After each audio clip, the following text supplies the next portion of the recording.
Hello, everybody. My name is Marcus Medina, and I am the owner of XL Studios. That sounds kind of funny.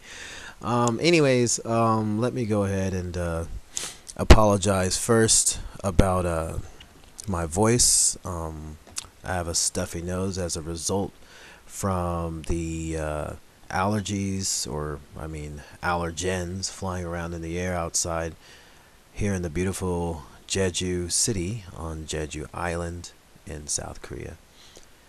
It's currently midnight right now, and I'm recording this because I have nothing better to do. No, I'm kidding. This is what is best to do, and I even put off eating and everything, just for this. Uh, I thought I'd post like a regular status or something, just a bunch of words and stuff that nobody's going to read. But I guess I will instead record my second ever podcast type of thing. From now on, we're not going to call it an audio cast, and we're not going to call it a podcast. I'm just going to slap my own name on it and call it the XelCast, because that's what I can do. I'm going to go ahead and start talking about what I really need to talk about. First off, the purpose of this thing here for me speaking to you is just to get some news out, primarily about the Iscariot thing. I could talk about a lot of other stuff, like how my day was as far as like teaching and all that, but well, if you want to do that, you can always talk to me in person or in private. But instead, we're going to talk about Iscariot. So, if you don't know what Iscariot is, let me go ahead and break this down to you as quickly as I can.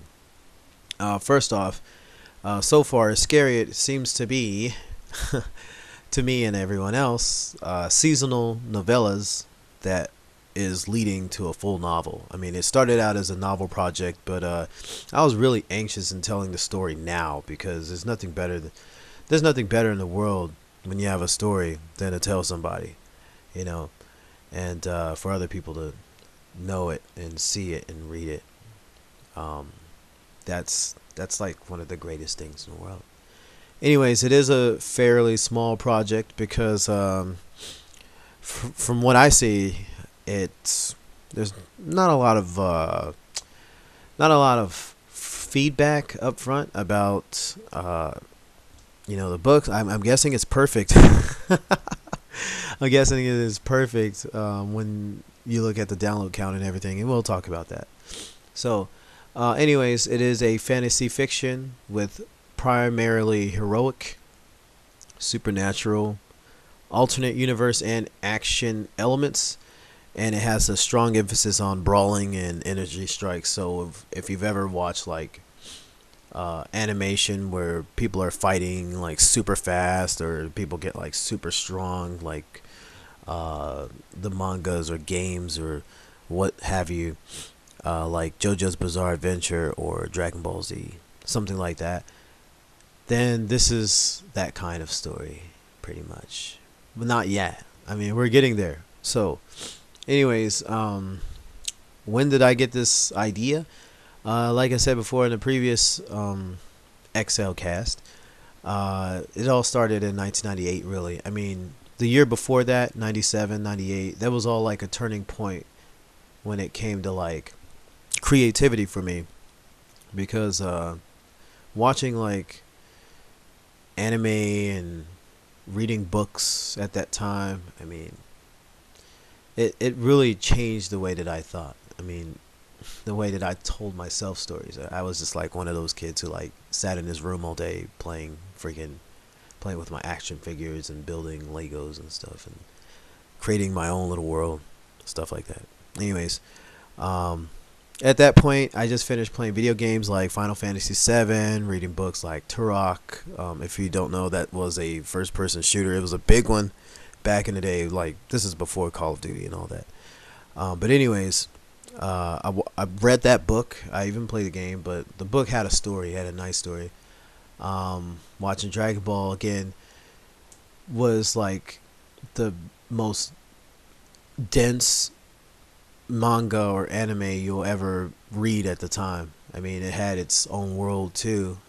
I guess everything happened in Dragon World, on Dragon Island or something like that, and it was very successful. I mean, there's like maybe 7 cities in the entire story, so I mean, I'm hoping mine's could probably be just as great. Although I do want to say that I have an open world policy in my story, meaning that like there's a lot of locations in the story that won't be talked about, but they're there for a reason because I have like bigger plans than just to scare it and everything. But anyways, in that time, 97, 98, and just a little bit after that, going into the 2000s, I was researching all kinds of things at libraries or wherever there was a computer or internet. I would spend hours, countless hours, just researching Japanese and Chinese myths. And that kind of coupled in with my previous interest in Greek mythology. So it would be a certain thing at the time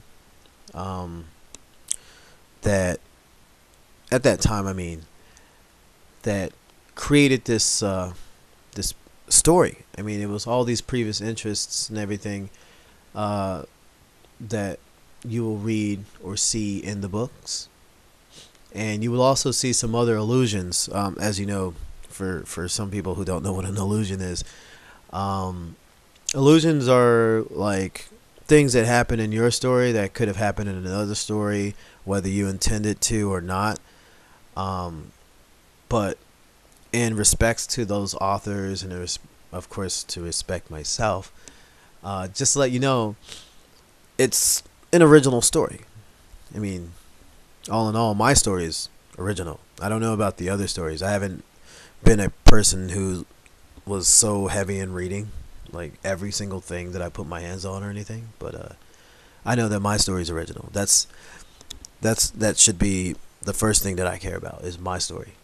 I already knew that I was going to tell a story when I was like 15 or 16 years old, and I thought that I would never need to care about another story until until I told my story first. And it's like that.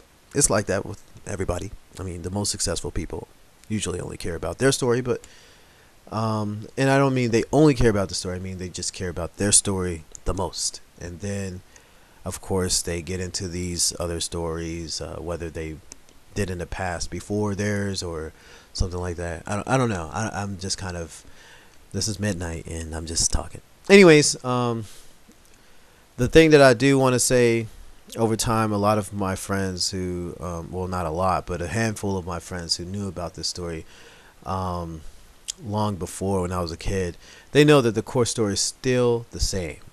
Okay? The language of the story may have matured, but the core storyline is still intact since I was a kid. Okay? And when it comes to like target audiences and things like that, there's not much of one, but anyone from the middle grade to the young adult audience can enjoy it. But the thing that we want to keep in mind is that the story was created from the result of living in that nostalgic 90s era of entertainment. I mean, if you're a fan of like the Teenage Mutant Ninja Turtles or the original American adaptation of Kyoto Sentai Zyurangers, or what we call in America the Mighty Morphin Power Rangers, I mean, you could love my book. You can love my story because that's what it was kind of built on. I mean, it wasn't built on the formula of it, but at that time, when kids were outside being the Black Ranger, being the Red, I was the Red Ranger with my friends, but while kids were like out there like doing play fighting type stuff and pretending like they were this wrestler or that wrestler or something like that, I mean, in my mind, I still had this story. I still had it. When I was playing with little toys, I mean, I was a kid until I was 18, by the way, so please don't judge me. I know people who had children at 14 or 15, but me, I was still playing with toys, man. I was still knowing my role and doing what I was supposed to do. So, at that time, I was kind of coming up with this story, and hopefully, I will be able to tell it to people and stuff like that. And now that I have the means to tell people, and I have of course, the power to tell more than just 4 or 5 people at a time, I'm doing it. I'm doing it now. This is the time, right? So let me just catch up to speed with everybody since the last XelCast and today. Okay, from when I first started, it was around my brother's birthday, little brother's birthday. I intended on releasing the very first issue that I had at that time, January 17th, which 15th was the early release, but January 17th. Okay, I told as many people as I could, and my Facebook page was like from the time in 2012 or something, whenever I did make the page up into 2013, I only had like 50 likes, 50 followers or something like that. And the next year, around my birthday, it was probably like 2013, and I was like, man, I wish that like I can get like 50 more likes. It was still at 50. It was all my friends, and then like somehow I got to like 100, and then 150, and it stayed like that for a while. But then I kind of like I started like telling other people about my stuff, and started reaching out a bit, started like promoting it a little bit, and somehow I got to like 1,000. It was great. Like I got to 1,000, 2,000. I was excited, but it wasn't until like a little later when I hit like maybe 4,000. I was like, okay, I know I can hit 9,000. Then I started promoting it a bit more, and then finally, when I moved the next year, it was about 2014. Sometime later, after a few books had released, I hit like 9,000. Like that was great. And of course, now it's now the count is probably at like 14,000 or more people, and that's pretty awesome. I like that. So that's actually like something that I can't say that. Well, I can say that I feel very proud about it, but 14,000 followers is kind of amazing because I don't even have that many friends in real life, and I don't know if anybody really does have that many friends in real life, but 14,000 is a lot. I've seen some people who make books that don't even have like 500 or 100, So I think that's good. I mean, whatever. Some people like small audiences. That's fine. I mean, I would like to touch as many people as I can because I know that I have the world's story in my hand. The only obstacle is telling it. Okay, so I released. Let me go back to January 17th, 2013. I released an alpha. It took me about a year because I was procrastinating. Plus, I was moving from one country to another. I mean, like I said, I grew up in the States. Then I moved to Korea, started teaching over here, moved to Seoul first, and it was so slow. Like, I was enjoying Korea. Like, I was getting to know my environment, trying to meet new people and stuff like that, do new things. But I knew that eventually that I had to release the alpha, and I thought I was going to do a comic book, but it was becoming really difficult. So when I released it, I never really had time to promote it, and that resulted in me having about somewhere around 17 to 20 something downloads from Google Play. It's only been released on Google Play, and the thing about Google Play is that like iTunes, they do require you to have a credit card. But if it's free, it should be free. I mean, if you have an account with iTunes, at some point in time back in the day, it was highly possible to like download free stuff. but I think a lot of people are just plain scared to put their credit cards on Google. So I had to do something about it. And after a while, I figured I rewrite everything. Things were becoming like time consuming and everything. I made the beta, which is different from the alpha. The alpha is like a hybrid book. I thought I was going to do like half images, half text, and I will handwrite everything. And then I went to the beta.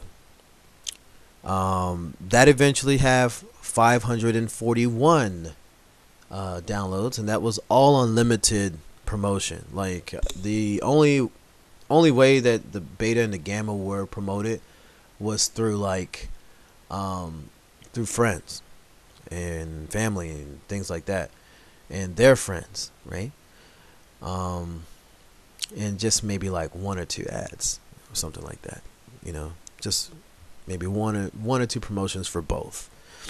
The beta took a lot of the words from a lot of the stuff, from the alpha, and I put it into the beta and created 3 verses. And I figured, oh, that was fast. I think I will do the gamma. So I didn't do the gamma until like maybe like a whole lot later.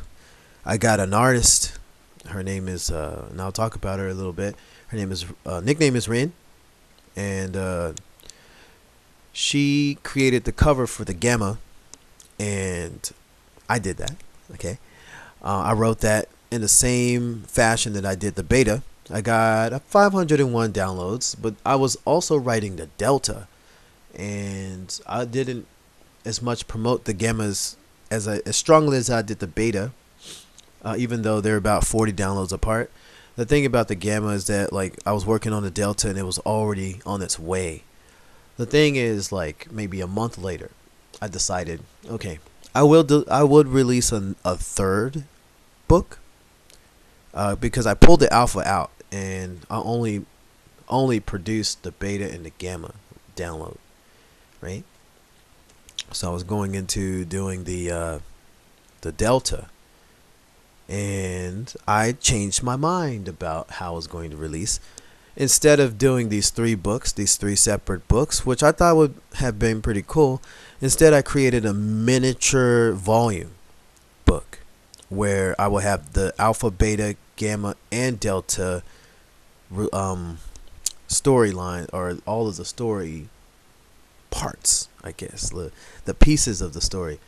I will have all 4 of those pieces into one volume, one mini volume, because they're all mini books. So I made a mini volume called the Neo Alpha, and in the Neo Alpha, it introduced like maybe half of the characters that are in the story. I came up with the idea of having the character arts inputted into the book through Rin, and she worked on the cover, which was awesome. The cover came out like really good because she did the gamma cover. I did the alpha and the beta covers, and it contributed to like so much more, I guess you could say.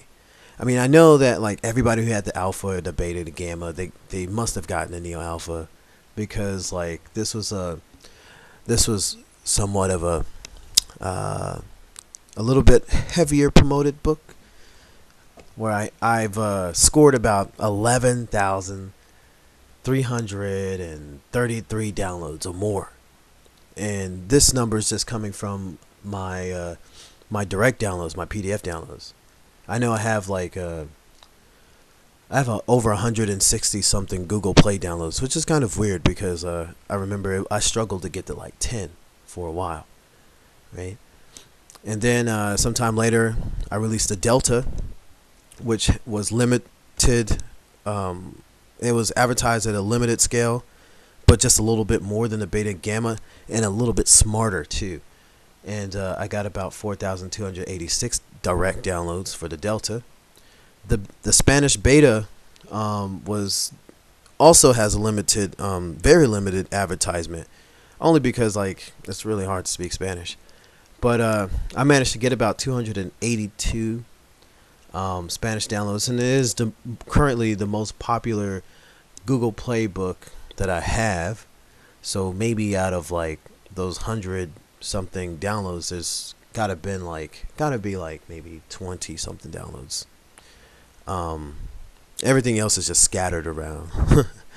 The Epsilon book, which is the latest book, the newest one, has about 608 on a limited advertisement. Like of course, I feel that like I wouldn't like shove it in anybody's face as much as the Neo Alpha, only because the Zeta is coming out. Okay, and the Zeta is the last and final free book, and that's supposed to be like maybe 2 or 3 chapters actually. The Epsilon was the first ever 4 chapter book that was a mini book. So all of these little 3 chapter books are likely to combine together in the end, resulting in another volume. Pretty much, that's what I'm thinking. But the Zeta cover has been already, like, I already showed the Zeta cover, the concept of that, and hopefully I could, maybe if I have time I might refine it, maybe not, because it's just a, it's just a preview. Everything is in preview mode, and everybody's, I will be happy to receive feedback from people, if anybody has any feedback over this story. Anyways, that's everything that's been achieved from the time that I released my first book to now. Now, I have about 16 chapters completed, over 14,000 words, so I'm somewhere around the middle grade area of storytelling. And I have 8 characters that have profiles on the website. And another thing is that I have 7 members in my team now.